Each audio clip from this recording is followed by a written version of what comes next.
तर मी आज काचऱ्या करणार आहे आणि मी सालासकट बटाटे चिरते नेहमी. हे बघा, हे असे एकदम पातळ चिरायचे, बटाटा पातळ चिरायचा एकदम, आणि हा असा चिरायचा सालासकट. आणि मी त्याच्यात कढीपत्ता टाकणार आहे आणि मिरच्या टाकणार आहे, आणि तेल पण अगदी थोडं टाकायचं. हे बघा, अगदी थोडं टाकायचं.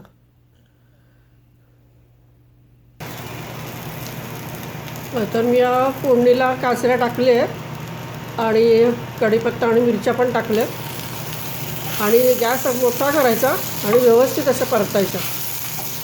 नंतर मी त्याच्यावर झाकण ठेवणार आहे आणि मग वाफवून घेणार आहे. नंतर मग लाल तिखट आणि धने जिऱ्याचे पूड टाक, मीठ आणि साखर अर्थात.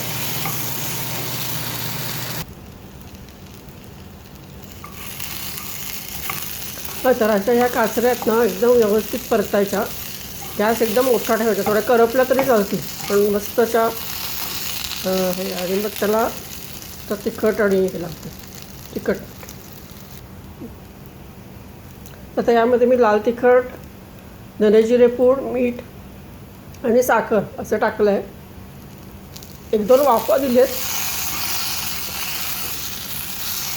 आणि मग मी आता परत एकदा झाकण ठेवून परत एक वाफ देऊन मग बस. आणि मग एकदा काचऱ्या झाल्या ना की मग त्याच्यावर झाकण नाही ठेवायचं, नाही तर मग त्या अशा मऊ होतात, तशा कडक नाही राहत, कुरकुरीत नाही असत. असं पूर्ण म्हणजे जसं तिखट साखर पण व्यवस्थित घालायची, मीठ व्यवस्थित.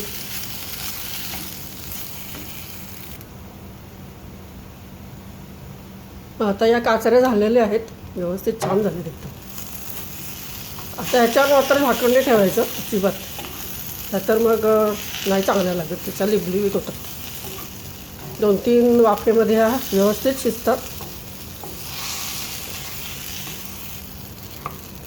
थोडंसं असं हे बघायचं. तर आमच्याकडे आता वरण भात, तूप, मीठ, लिंबू आणि यासोबत काचऱ्या समेत आहे.